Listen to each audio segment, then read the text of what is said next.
Assalamualaikum dulur-dulur, bagaimana kabarnya? Semoga sehat selalu. Dalam lindungan Allah, lancar urusannya, lancar rezekinya. Alhamdulillah, posisi ini di Munjul, Ya, Munjul Cipayung, Jakarta Timur. Jakarta Timur. Dari sini ada salah satu, beliau ini termasuk guru saya, dulur. Jadi masalah sembelih tarik itu jujur saja, beliau ini yang ngajarin ini. Kan kemarin di pondok itu pertama kali tarik ya gara-gara beliau ini loh, dipaksa beliau ini loh, baru saya berani tarik. Sebenarnya kan dorong Pak. Ya ini insya Allah nanti kita bahas dulu tentang masalah perbilan, masalah perbedaan antara yang stainless sama karbon dan juga mungkin beberapa teknik menyembelihnya dulu ya.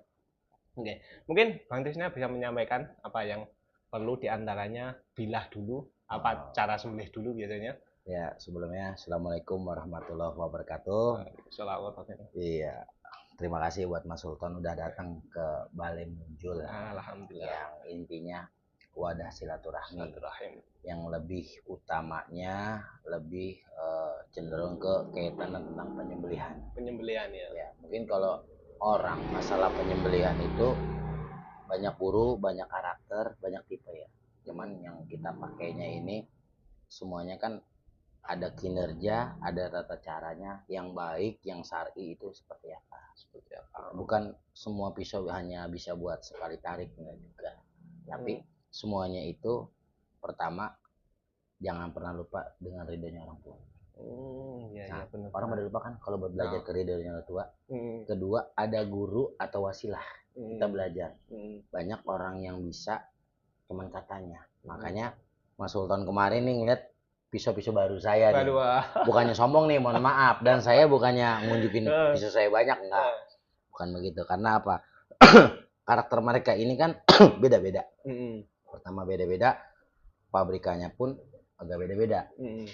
Makanya itu mayoritas saya lebih cenderung pakai pisau 20 cm ke bawah. 20 cm ke bawah. Ya, menurut panjenengan gimana? Kemarin pas ketika suruh narik antara dorong kebiasaan sama tarik. Narik, bedanya apa? Jujur aja saya dulu ya.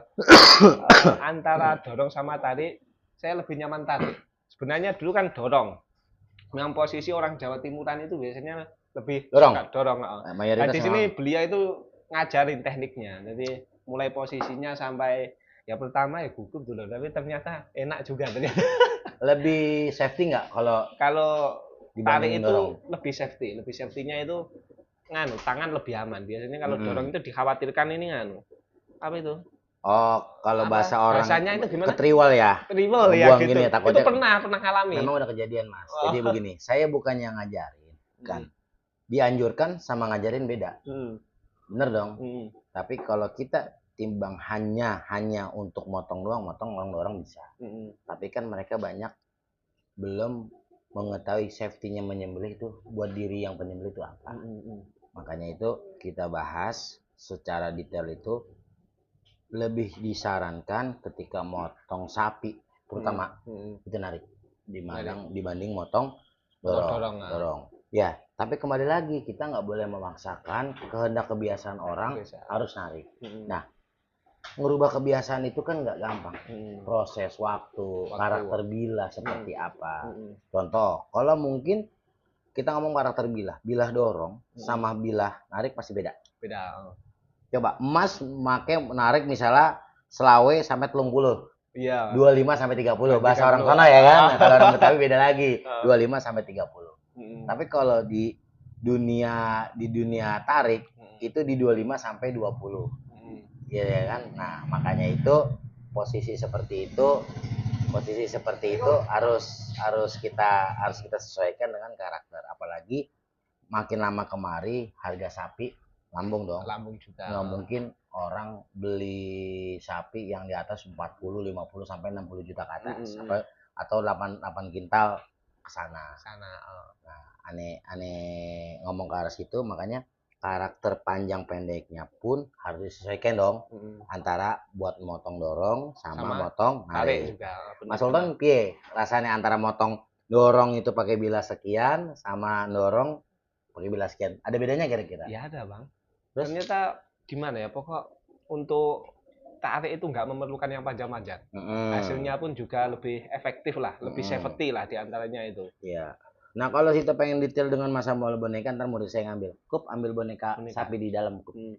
Ini lagi bikin Masnya ini dari Jawa Timur nanya-nanya sambil bikin konten. Iya. Alumni Ploso juga dia Kup. Iya. Tapi beliau ini senior penyembelian, makanya saya belajar. Enggak juga. Enggak juga begitu.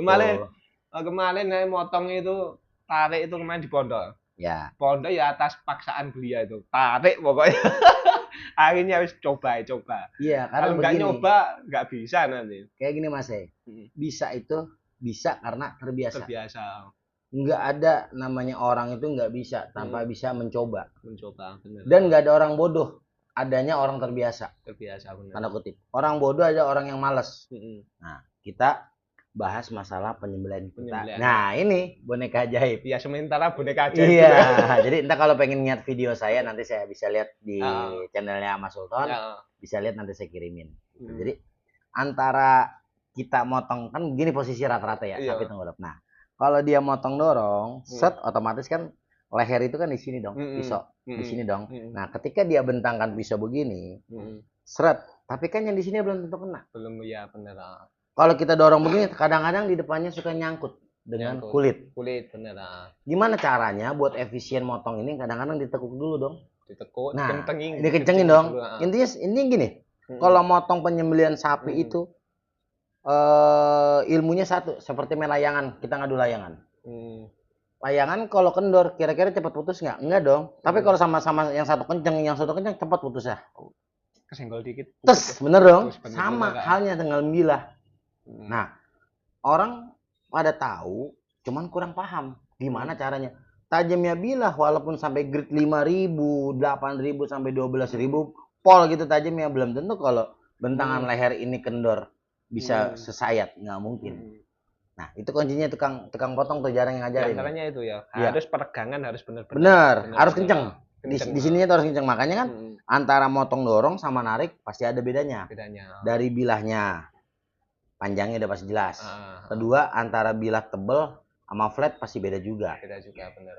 Orang motong dorong dikasih bilah flat, ketika dia mentok tulang pasti rolling kalau nggak ciping. Itu pasti. Pernah kejadian nggak, Mas Sultan? Rolling pernah, ciping pernah. Nah, jadi begini. Jadi karakter itu yang bisa membedakan tuh ketika dia sudah bekerja. Benar. Kedua, pengalaman, jam terbang. Makanya kalau orang mau nanya, Bang, yang enak tuh buat pabrikan tuh apa sih menurut abang gitu? Saya nggak pernah ngomong masalah pabrikan itu semuanya enak dipakai.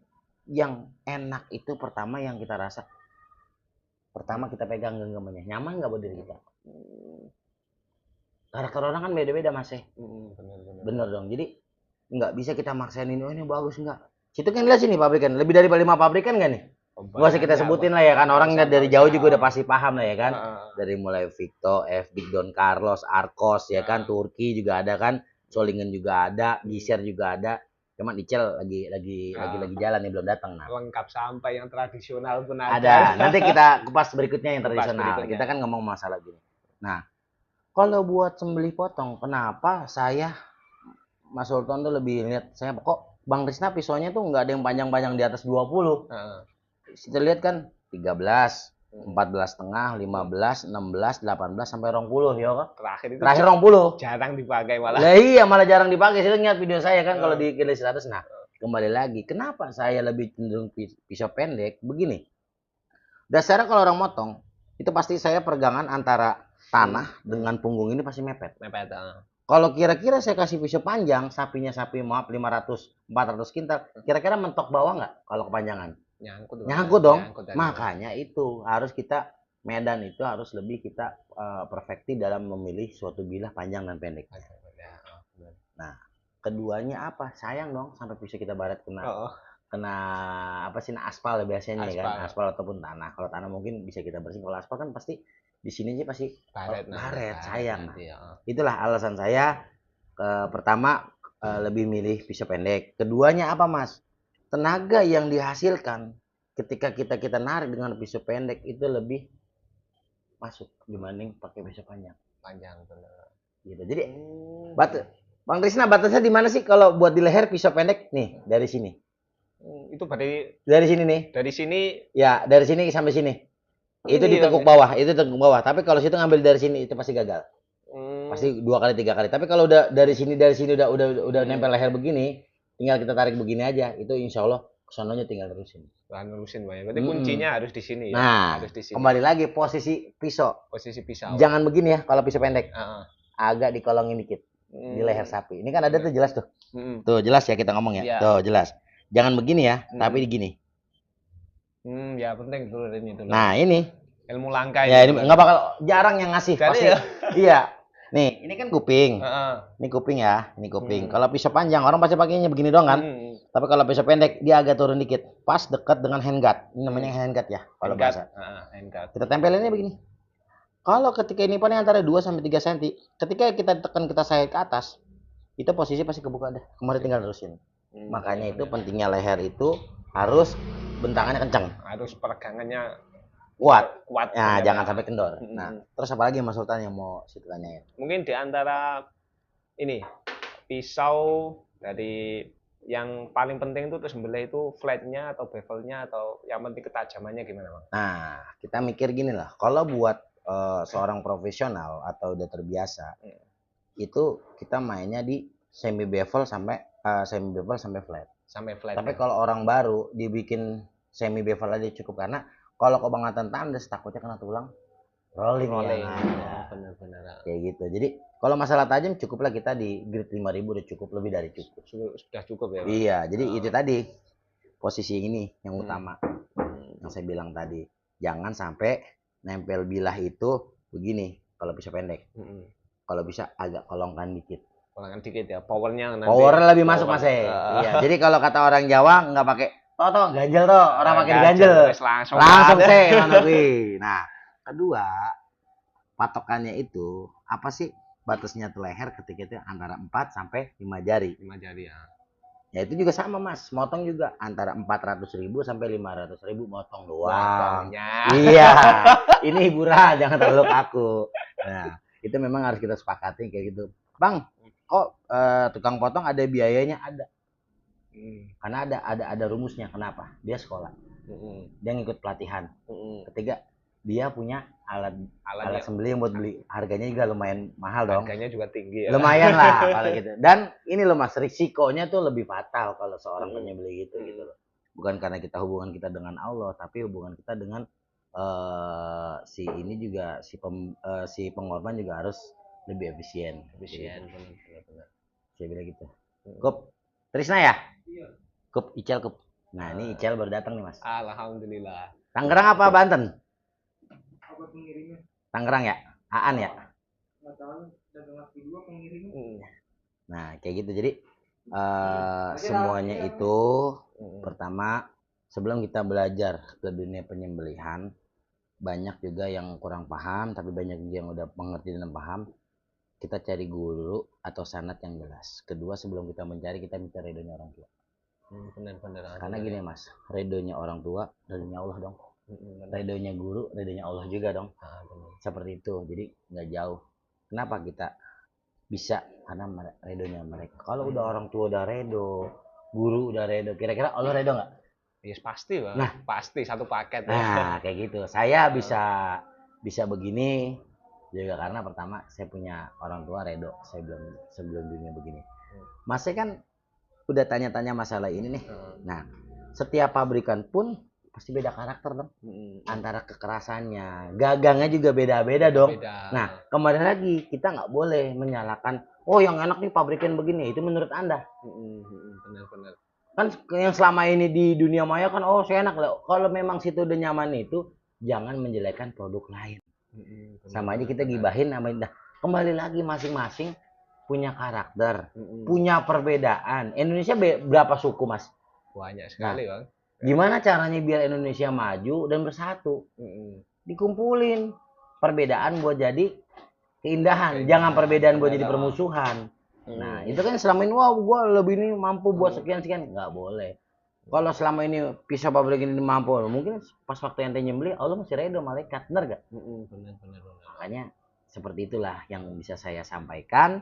Makanya saya lebih cenderung pakai pisau pendek, masuknya lebih cepat, tenaganya lebih maksimal dengan usia yang panjang. Nah, ketiga kalinya safety-nya lebih aman dong. Lebih aman, oh, benar-benar. Dan ini dulur ya, ini termasuk luar biasa, ada wadah silaturahmi. Mungkin dulur-dulur yang kemarin banyak yang dari Jakarta Timur, jangan lupa mampir ini. Posisi di Munjul Cipayung, insya Allah beliau ini wis enak ini. Mampir juga ada kopi los. Yang utama itu lah ilmunya itu lah. Ngopi sih mas ya, biar ngopi sih ben padang. Ya iya. Kalau pengen tahu saya bisa lihat sertifikat saya jadi trainer. Boleh diunjukin ke. Nah, banyak dulu sertifikatnya.